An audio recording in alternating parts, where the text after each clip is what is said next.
Good morning, જય શ્રી સ્વામિનારાયણ. આજથી આપણે પ્રકરણ 6 પેશીઓની શરૂઆત કરીશું. હવે તમને એમ થશે પેશી એટલે શું? તો કોષ, તમને ખ્યાલ છે સજીવનો સૌથી નાનામાં નાનો એકમ કયો છે? કોષ.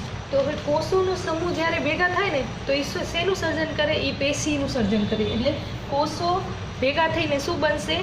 પેશી. અને એ પેશીઓ ભેગા થઈને અંગ બનશે, અંગ ભેગા થઈને અંગતંત્ર બનશે. તો આજે આપણે શેનો અભ્યાસ કરવાનો છે? પેશીનો.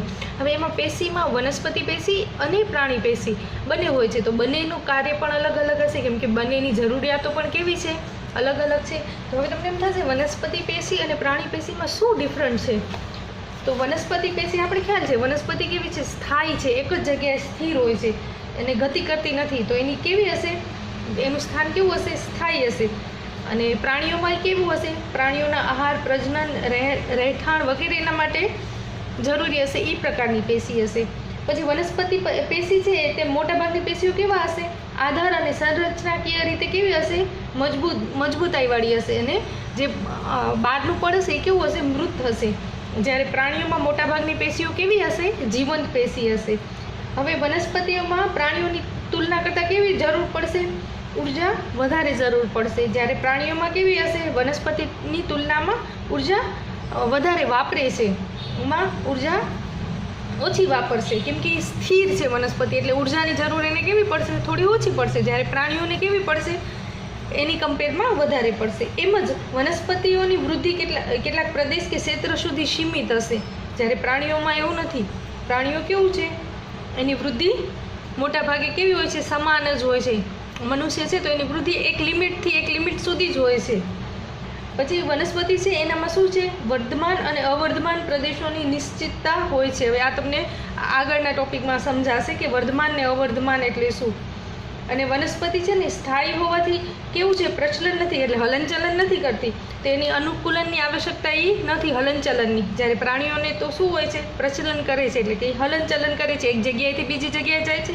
તો અંગતંત્રના વિકાસના હેતુ માટે એમાં શું? વિભિન્ન પ્રકારની અનુકૂલન ધરાવે એવી શું જોશે? પેશીઓ જોશે. તો હવે વનસ્પતિમાં પણ પેશીનું અલગ હશે અને પ્રાણીઓમાં પણ પેશીઓનું શું હશે? અલગ હશે. બંનેમાં શું હશે? અલગ અલગ પ્રકારની પેશીઓ હશે, કેમ કે એમની બેની જરૂરિયાતો પણ કેવી છે? અલગ અલગ છે. તો સૌ પ્રથમ આપણે વનસ્પતિ પેશીઓનો અભ્યાસ કરીશું. જોયું ને, કોષો ભેગા થઈને શું બનાવશે? પેશીઓ. પેશીઓ ભેગા થઈને અંગ ભેગા થઈને અંગતંત્ર. એટલે પેશીઓને શું કહેશું? કોષોનો સમૂહ છે એ શું બનશે? પેશીઓ. એક કોષી સજીવ છે એમાં શું હશે? એક જ કોષ હશે. દાખલા તરીકે અમીબા આપણે આગળ જોયું છે.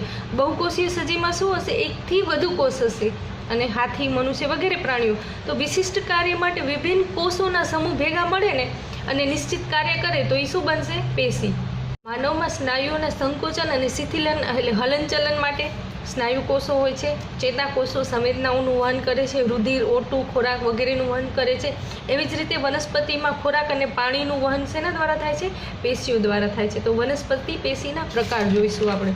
તો પેશીના પ્રકાર સૌપ્રથમ તો વર્ધનશીલ પેશી અને સ્થાયી પેશી. વર્ધનશીલ પેશી જે છે એ શેના માટે હોય છે? વૃદ્ધિ પામતા પ્રદેશમાં જોવા મળે છે. વનસ્પતિની વૃદ્ધિ સીધી થાય છે તો એના વૃદ્ધિ પામતો પ્રદેશ હશે ત્યાં કઈ પેશી જોવા મળશે? વર્ધનશીલ પેશી. અને એનામાં શું હશે? કોષ વિભાજનની ક્ષમતા વધારે હશે. એ આગળથી વધે છે એટલે કોષ વિભાજનની એમાં શું હશે? ક્ષમતા વધારે હશે. અને અન્ય કોષના નિર્માણમાં સંકળાયેલી પેશી છે એટલે વર્ધનશીલ પેશી. બીજી છે સ્થાયી પેશી. વર્ધનશીલ પેશી દ્વારા લાસ્ટમાં જે નિર્માણ પામે છે એ શું હશે? સ્થાયી પેશી. જ્યારે કોષ વિભાજન થઈ જાય અને છેલ્લે જે એનું પછી આગળ વિભાજન ન થાય ને જે બચે એ સ્થાયી પેશી. એટલે વર્ધનશીલ કોષો દ્વારા શેનું નિર્માણ થાય છે? સ્થાયી પેશીનું. હવે વર્ધનશીલ પેશીના 3 પ્રકાર છે. અગ્રસ્થ વર્ધનશીલ પેશી, આંતરવિશિષ્ટ વર્ધનશીલ પેશી અને પાર્શ્વીય વર્ધનશીલ પેશી. તો અગ્રસ્થ છે એટલે એ ક્યાં હશે? મૂળની ટોચ અને પ્રકાંડની ટોચ ઉપર. અને કાર્ય શું છે? નવા કોષોના સર્જન દ્વારા મૂળ અને પ્રકાંડની લંબાઈમાં શું કરશે? વધારો કરશે. કઈ પેશી? અગ્રસ્થ વર્ધનશીલ પેશી. પછી નેક્સ્ટ છે આંતરવિશિષ્ટ વર્ધનશીલ પેશી. આ આંતરવિશિષ્ટ છે ને એનું સ્થાન ક્યાં છે? આંતરગ્રાહી સ્થાન છે અને બે સ્થાયી પેશીની વચ્ચે જોવા મળશે. ડાળીઓની આંતરગાંઠની તરફ હશે. જે વર્ધનશીલ પેશી જે વિભાજન પામીને લાસ્ટમાં જે બનશે એના સ્થાયી પેશી પાસે હશે. અને પાર્શ્વીય વર્ધનશીલ પેશી તો એ દ્વિદળી વનસ્પતિ હોય ને એના મૂળના પ્રકાંડમાં પરિસ્થિતિ હોય છે. તો હવે વર્ધનશીલ પેશીના 3 પ્રકાર આપણે જોયા: અગ્રસ્થ વર્ધનશીલ પેશી, આંતરવિશિષ્ટ વર્ધનશીલ પેશી અને પાર્શ્વીય વર્ધનશીલ પેશી. ફરી પાછું એકવાર રિવિઝન કરી નાખીએ. પેશીઓ એના કેટલા 2 પ્રકાર: વર્ધનશીલ અને સ્થાયી. વર્ધનશીલ શેનામાં? વૃદ્ધિ પામતા પ્રદેશોમાં કોષ વિભાજનની શું કરે છે? ક્ષમતા વધારે છે. સ્થાયી પેશી વર્ધનશીલ પેશીમાંથી જ નિર્માણ પામે છે. વર્ધનશીલ પેશીના કેટલા પ્રકાર? 3. અગ્રસ્થ વર્ધનશીલ, મૂળ, ટોચ અને પ્રકાંડમાં જોવા મળે છે. મૂળના ટોચ અને પ્રકાંડમાં. કાર્ય શું છે? નવા કોષોના સર્જનમાં. સેકન્ડ, અંતરવિશિષ્ટ વર્ધનશીલ પેશી આંતરગ્રાહી સ્થાનોમાં એટલે કે ડાળીઓની આંતરગાંઠમાં જોવા મળે છે. પાર્શ્વીય વર્ધનશીલ પેશી દ્વિદળી વનસ્પતિ છે અને પરિવર્તીય સ્થાન જોવા મળે છે. તો વર્ધનશીલ પેશી જોઈ. હવે સ્થાયી પેશીના આપણે પ્રકાર જોઈએ. સ્થાયી પેશી છે એના પહેલાં 2 પેટા પ્રકાર: સરળ સ્થાયી પેશી, જટિલ સ્થાયી પેશી. સરળ સ્થાયી પેશીમાં મૃદુતક પેશી, સ્થૂલકોણક પેશી, દ્રઢોતક પેશી. સ્થાયી પેશી, સ્થાયીમાં સરળ અને જટિલ. સરળના પાછા 3 પ્રકાર: મૃદુતક, સ્થૂલકોણક અને દ્રઢોતક. જટિલ પેશી છે એનામાં મુખ્ય જલવાહક પેશી, અન્વાહક પેશી. જલવાહક પેશીના 4 પેટા પ્રકાર પડે છે: જલવાહિની, જલવાહક દ્રઢોતક તંતુ અને જલવાહક મૃદુતક. અન્વાહકના અગેન 4: ચાલિની કોષો, સાથી કોષો, અન્વાહક મૃદુતક, અન્વાહક તંતુઓ. અત્યારે આપણે એટલું યાદ રાખશું કે સ્થાયી પેશી છે એના 2 પ્રકાર પડે છે: સરળ સ્થાયી પેશી, જટિલ સ્થાયી પેશી. સરળ સ્થાયી પેશીના અગેન 4: મૃદુતક, સ્થૂલકોણક અને દ્રઢોતક. તો સૌપ્રથમ આપણે મૃદુતક પેશી જોશું. સૌથી પહેલાં યાદ રાખશું મૃદુતક પેશી તો કઈ છે? સરળ સ્થાયી પેશી. મૃદુતક પેશી એટલે કઈ? સરળ સ્થાયી પેશી. તો હવે ક્યાં છે એનું સ્થાન? તો વનસ્પતિ કોષોના થોડાક સ્તરો હોય ને એના અધોરતક કાર્ય કરતી પેશી છે આ. એટલે વનસ્પતિ કોષોના જે ઉપર જે છે ને એનામાં એ કાર્ય કરતી પેશી છે. હવે એના લક્ષણો કેવા છે? તો આ કેવી પેશી છે? જીવંત હોય છે. એના કોષો કેવા હોય છે? જીવંત હોય છે. પેશી પાતળી કોષ દિવાલ ધરાવે છે. કેવી હોય છે એની કોષ દિવાલ? પાતળી હોય છે. અને સામાન્ય રીતે ગોઠવણી કેવી હોય છે? કોષો વચ્ચે આંતરકોષીય અવકાશ રહેલો હોય છે. એટલે કોષ વચ્ચે શું હશે? જગ્યા રહેલી હશે. તો શું હશે? આંતરકોષીય અવકાશ રહેલો હશે. નેક્સ્ટ, એ કેવી છે? એના કોષોમાં કોષરસમાં મોટી રસધાની હોય છે. શું હોય છે? રસધાની કેવી છે? એમાં મોટી છે. અને કોષો અનુપ્રસ્થ છેદમાં જોઈએ તો ગોળાકાર ને આયામ છેદમાં જોઈએ તો લંબચોરસ. એટલે અનુપ્રસ્થ એટલે સીધા જ આપણે એનો કોષનો આપણે જોઈએ ને માઇક્રોસ્કોપમાં તો કેવા હશે? ગોળાકાર. અને એનો ઊભો આપણે છેદ કરીને જોઈએ તો કેવા હશે? લંબચોરસ. અહીંયા તમને દેખાય છે. સીધો જ આપણે ઉપરથી ગોળ કરીએ તો કેવા હશે? ગોળાકાર. અને એનો ઊભો આપણે છેદ લઈએ અને માઇક્રોસ્કોપમાં જોશું તો કેવા દેખાશે? આપણને આયામ છેદ દેખાશે. તો હવે મૃદુતક પેશીમાં અત્યારે આપણે શું યાદ રાખશું કે આ કેવી છે? એના કાર્ય શું છે? તો અધોરતક કાર્ય કરે છે. પછી એના લક્ષણો કેવા છે? તો કેવી છે પેશી? જીવંત પેશી છે. પછી પાતળી કોષ દિવાલ ધરાવે છે. આંતરકોષીય અવકાશ કેવું છે? એમાં રહેલું છે. અને રસધાની કેવી છે? એમાં મોટી છે. હવે એનો અનુપ્રસ્થ એટલે ઉપરથી છેદ લઈશું તો કેવી હશે? ગોળાકાર. અને ઊભો એટલે આયામ છેદ લઈશું તો કેવી હશે? લંબચોરસ. હવે એના પ્રકાર મોસ્ટ આઈએમપી આવું પૂછાય છે કે હરિત દ્રવ્યયુક્ત હોય છે અને હરિત કણો ધરાવે છે. હવે તમને હરિત દ્રવ્ય આવે એટલે તરત યાદ આવશે શેના સાથે રિલેટેડ હશે? તો પ્રકાશ સંશ્લેષણની ક્રિયામાં હરિત કણો જરૂરી છે. તો હવે તમને પૂછાય કે હરિત કણો કઈ પેશીનો પ્રકાર છે? તો કઈ પેશી છે? મૃદુતક પેશી. કઈ પેશી છે? મૃદુતક પેશી. અને જલીય વનસ્પતિ હોય ને એમાં એના હવા કોટર કેવા હશે? મોટા હશે. જેનાથી વાયુતક પેટી શું કરશે? વાયુની અવરજવર કરશે. જેના કારણે એની શું થશે? તરવામાં મદદરૂપ થશે. તો જલીય વનસ્પતિમાં મૃદુતક પેશી શું કાર્ય કરે છે? તો એને તરવામાં મદદરૂપ થાય છે. એવી જ રીતે હરિતદ્રવ્યોનો કઈ પ્રકારની પેશીનો પ્રકાર છે? તો કઈ છે? મૃદુતક પેશી. મૃદુતક પેશીના કાર્યો હવે તમને બધાને આવડશે જ. મૃદુતક પેશી શેના? હરિતદ્રવ્યો સાથે રિલેટેડ છે. એટલે શેનો? ખોરાક સંગ્રહ કરવા અને ઉત્પાદનમાં કાર્યમાં અન્ય પેશીઓ વચ્ચે રહીને આધાર આપવાનું. આપણે સૌથી પહેલું જોયું કેવી છે? આધારોતક પેશી છે. પોષક દ્રવ્યો અને પાણીનો સંગ્રહ કરે છે કેમ કે હરિતદ્રવ્યો ધરાવે છે. અને જીવરસ ઘટકોનું સંયોજન કરે છે. તો આ મૃદુતક પેશીના કાર્યો છે. નેક્સ્ટ જોશું સ્થૂલકોણક પેશી. તો વનસ્પતિઓમાં શું આપે છે? નમ્યતાનું લક્ષણ આપે છે. સ્થૂલકોણક છે ને એનું સ્થાન ક્યાં છે? તો કુમળા પર્ણ અને પ્રકાંડમાં અધિસ્તર રચના હોય ને ત્યાં કને એ હોય છે. હવે એના લક્ષણ આના પણ કોષો કેવા છે? જીવંત છે, લાંબા છે અને કોણીય અનિયમિતતા ધરાવે છે. કોષો વચ્ચે અવકાશીય ઓછું હોય છે, જે મૃદુતકમાં કેવું હતું વધારે હતું, તો આમાં કોષો વચ્ચે કેવું હશે અંતર ઓછું હશે અને ખૂણાના ભાગે સ્થૂલન જોવા મળશે. એના કેવા છે કોષો કોણીય છે, તો જે ખૂણાનો ભાગ હશે ને ત્યાં શું જોવા મળશે સ્થૂલન જોવા મળશે. અને એનું કાર્ય શું છે તો વનસ્પતિના અંગો એટલે પ્રકાંડને નમ્યતા એટલે સ્થિતિસ્થાપકતા આપે છે. આપણે સૌથી પહેલાં જોયું અને વનસ્પતિને યાંત્રિક આધાર આપવાનું કાર્ય કરે છે.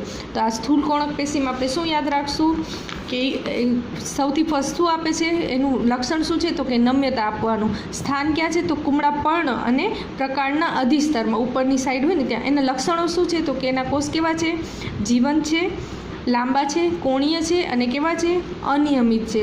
કોષો વચ્ચે આંતરકોષીય અવકાશ કેવો છે ઓછો છે. મજબૂતાઈ આપે છે એટલે આંતરકોષીય અવકાશ કેવો હશે ઓછો જ હોય. ખૂણાના ભાગે શું છે સ્થૂલન જોવા મળે છે અને કાર્ય શું છે તો પ્રકાંડ એટલે પર્ણને શું આપે છે નમ્યતા એટલે સ્થિતિસ્થાપકતા આપે છે અને યાંત્રિક આધાર આપે છે.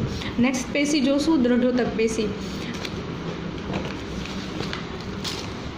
દ્રઢોતક પેશી કેવી છે તો મૃત કોષો ધરાવે છે. આગળ બે પેશી જોઈ હતી કેવી હતી જીવંત હતી, જ્યારે દ્રઢોતક કેવી છે મૃત કોષો ધરાવે છે. એનું સ્થાન ક્યાં છે તો પ્રકાંડના વાયુપુલની નજીક પર્ણની શિરામાં અથવા તો જ્યાં નાળિયેરના આપણે રેસાની છાલ જોઈએ છીએ ને એ, તો એ બધી કઈ છે દ્રઢોતક પેશી છે. એના લક્ષણો શું કેવા છે તો કોષો કેવા છે લાંબા ને સાંકડા અને પ્રાથમિક દિવાલ પર લિગ્નનનું સ્થૂલન જોવા મળે છે અને મૃત કોષો છે. દ્રઢોતક પેશીના કોષો કેવા છે મૃત કોષો છે. એનું કાર્ય શું છે તો સખતાઈ અને મજબૂત આપવાનું. શું છે એનું કાર્ય સખતાઈ અને મજબૂતાઈ આપવાનું. તો અત્યાર સુધી આપણે કઈ કઈ પેશી જોઈ મૃદુતક, સ્થૂલ કોણક અને દ્રઢોતક. અને આ શેના પ્રકાર હતા કઈ પેશીના તો સરળ સ્થાયી પેશીના પ્રકાર હતા. કયા હતા સરળ સ્થાયી પેશીના આપણે કયા 3 પ્રકાર જોયા મૃદુતક, સ્થૂલ કોણક અને દ્રઢોતક. તો હવે આના લક્ષણો સહિત આપણે એના કાર્ય યાદ રાખશું.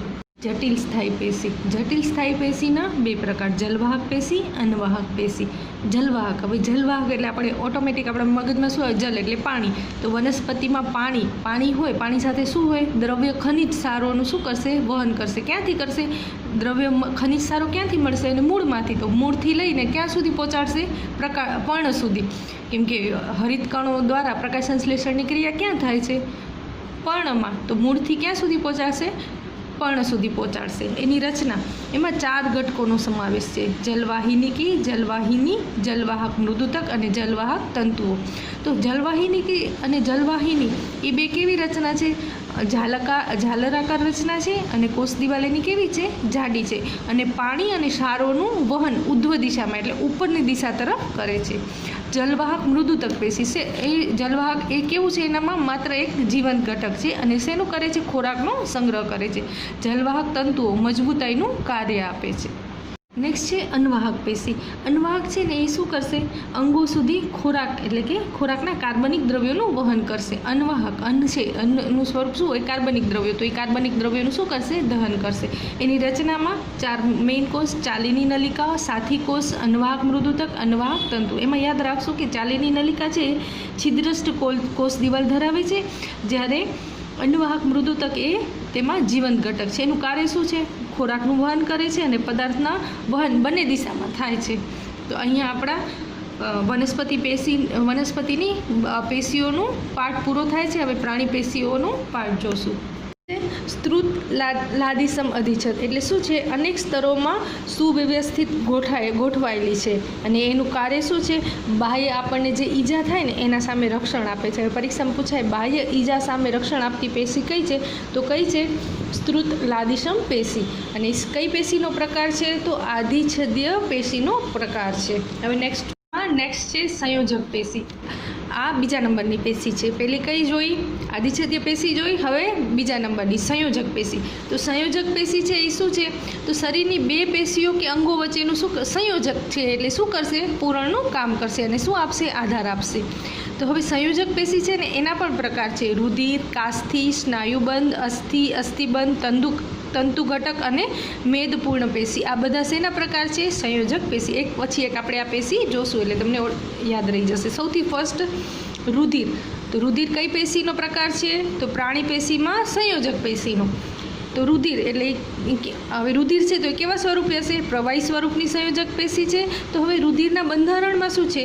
તો રુધિર રસ છે અને રુધિર કોષો બે આવેલા છે. રુધિર રસ છે તો એ શું હશે? દ્રાવ્ય સ્વરૂપે હશે અને એમાં શું હશે? પ્રોટીન અને મીઠું એટલે કે NaCl પ્લસ અંતઃસ્ત્રાવો જે સ્ત્રાવ થશે એ બધા ક્યાં હશે? રુધિરમાં હશે. તો રુધિર રસ. હવે રુધિર કોષો છે એ લાલ રુધિર કોષો હોય છે. શ્વેતકોષ એ રુધિર કોષ, પછી ત્રાકકણો અને રુધિર રસના એટલે કે WBC, RBC એ બધા શેના પ્રકાર છે? રુધિર કોષોના પ્રકાર છે. હવે એનું કાર્ય શું છે? તો શું કરશે? O2 અને CO2નું શ્વસન વાયુઓમાં વહન કરશે. શરીરમાં પચેલા ખોરાકના અંતઃસ્ત્રાવ અને ઉત્સર્ગ પદાર્થોનું શરીરમાં શું છે? એક ભાગથી બીજા ભાગ તરફ વહન કરશે. એ રુધિર દ્વારા થાય છે તો એ રુધિરનું કાર્ય છે. તો હવે તમને રુધિર કઈ પેશી છે? તો કે સંયોજક પેશી છે. એના બંધારણમાં શું છે? તો રુધિર રસ અને રુધિર કોષો છે. રુધિર રસ છે તો એ કેવું છે? દ્રવ્ય સ્વરૂપનું છે. દ્રવ્ય સ્વરૂપનું છે તો એની અંદર શું છે? તો પ્રોટીન અને મીઠું અને અંતઃસ્ત્રાવ આવેલા છે. રુધિર કોષો તેમાં તમે શ્વેતકણ, ત્રાકકણ અને રુધિર રસના નિલંબિત કણો જે આપણે WBC, RBC અને ભણ્યા છે ને એ જ. અને એનું કાર્ય શું છે? તો શું કાર્ય છે? O2, CO2નું શ્વસન વાયુઓ દ્વારા વહન પ્લસ શરીરમાં પચેલા ખોરાક, અંતઃસ્ત્રાવ, ઉત્સર્ગ દ્રવ્યોનું શરીરમાં એક ભાગથી બીજા ભાગ સુધી શું કરશે?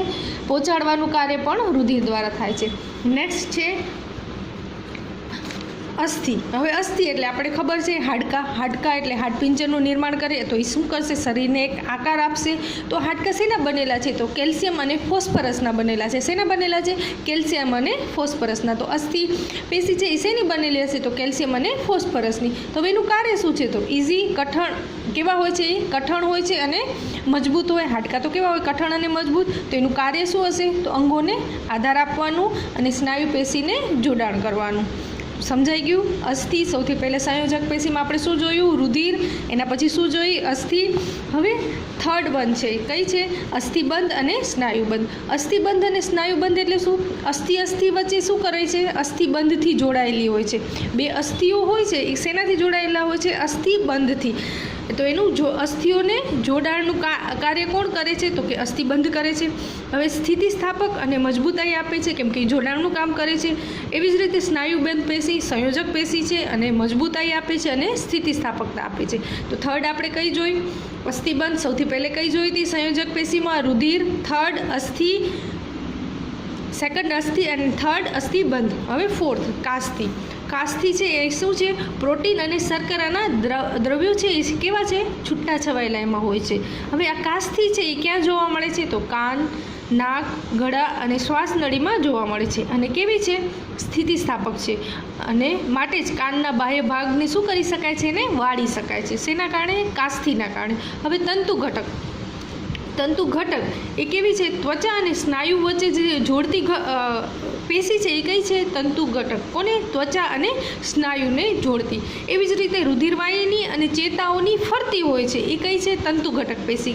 રુધિરવાહિની અને ચેતાઓ છે એની ફરતે આવેલી હોય છે એટલે કઈ છે? તંતુ ઘટક પેશી. ઘટક પેશીના કાર્યો તો તે અંગોની અંદર ખાલી જગ્યા ભરે છે, આંતરિક અંગોને શું આપે છે? આધાર આપે છે અને પેશીના સમારકામમાં શું કરે છે? મદદરૂપ થાય છે. નેક્સ્ટ છે મેદપૂર્ણ પેશી. હવે મેદનો સીધો સંબંધ આપણે ખબર છે ફેટની. તો ફેટ ક્યાં જમા થાય? તો ત્વચાની નીચે હોય છે અને આંતરિક અંગોની વચ્ચે પણ આવેલી હોય છે. હવે ચરબી એટલે મેદનો શું કરે છે? સંગ્રહ કરે છે. અને મેદ છે એટલે એનું કાર્ય શું હશે? ઉષ્માનું નિયમનનું કાર્ય કરશે. શું કરશે? ઉષ્માના નિયમનનું કાર્ય કરશે. તો હવે મેદપૂર્ણ પેશી ક્યાં છે? તો ત્વચાની નીચે આવેલી છે. શું કાર્ય છે? તો આંતરિક અંગોની વચ્ચે પણ હોય છે. ચરબી એટલે મેદનો સંગ્રહ કરે છે અને પ્લસમાં શું કરે છે? ઉષ્માના નિયમનનું કાર્ય કરે છે. નેક્સ્ટ સ્નાયુ પેશી. સંયોજક પેશી પૂરી થઈ. હવે સ્નાયુ પેશી. સ્નાયુ પેશી એટલે સ્નાયુ છે તો કેવી હશે? એ પેશી લાંબા કોષોની બનેલી હશે. સ્નાયુ તંતુઓ હશે. સંકોચનશીલ પેશી એટલે કે પ્રોટીનની બનેલી છે. હલનચલન માટે પણ ઉપયોગી છે. તો સ્નાયુ પેશીના પણ 3 પ્રકાર. રેખિત સ્નાયુ પેશીના 3 પ્રકાર. રેખિત સ્નાયુ પેશી, અરેખિત સ્નાયુ પેશી અને હૃદય સ્નાયુ પેશી.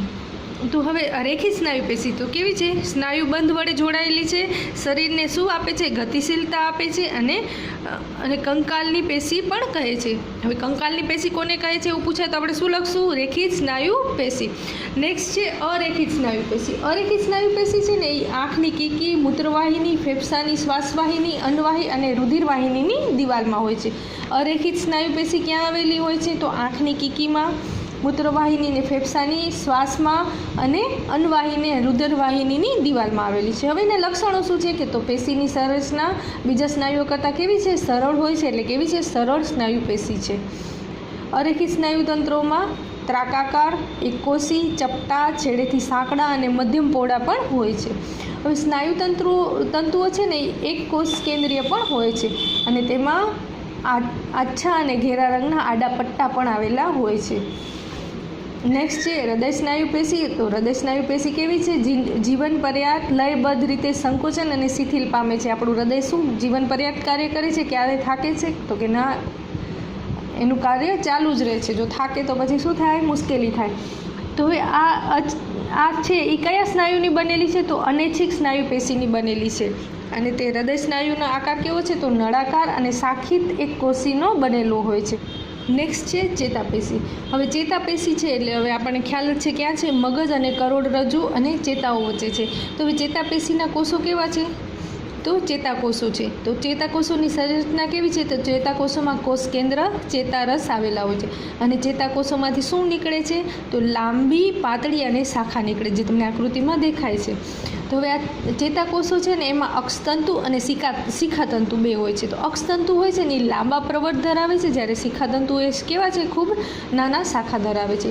હવે ચેતાકોષોની લંબાઈ લગભગ કેટલી છે? 1 મીટર લંબાઈ હોઈ શકે છે અને ચેતાનું નિર્માણ શું કરે છે? તો ચેતાકોષો છે એ ચેતાતંતુઓનું સંયોજક પેશી દ્વારા સંકળાઈને ચેતાનું નિર્માણ કરે છે. હવે એનું કાર્ય, ચેતાપેશીના કોષો ખૂબ જ ત્વરિત ઉત્તેજિત થાય છે અને એની ઉત્તેજના ખૂબ જ ઝડપી હોવાથી શરીરની એક જગ્યાએથી બીજી જગ્યાએ એનું વહન થાય છે. હવે ચેતા છે એ શું કરે છે? આપણી ઈચ્છા અનુસાર આપણા સ્નાયુઓનું હલનચલનમાં શું કરે છે? મદદરૂપ કરે છે. સામાન્ય રીતે બધા સજીવોમાં ચેતા અને સ્નાયુ પેશીઓનું કાર્યાત્મક સંયોજન પાયારૂપ શેમાં હોય છે? તો ચેતાકોષોમાં હોય છે. તો અને હૃદય સ્નાયુ પેશી છે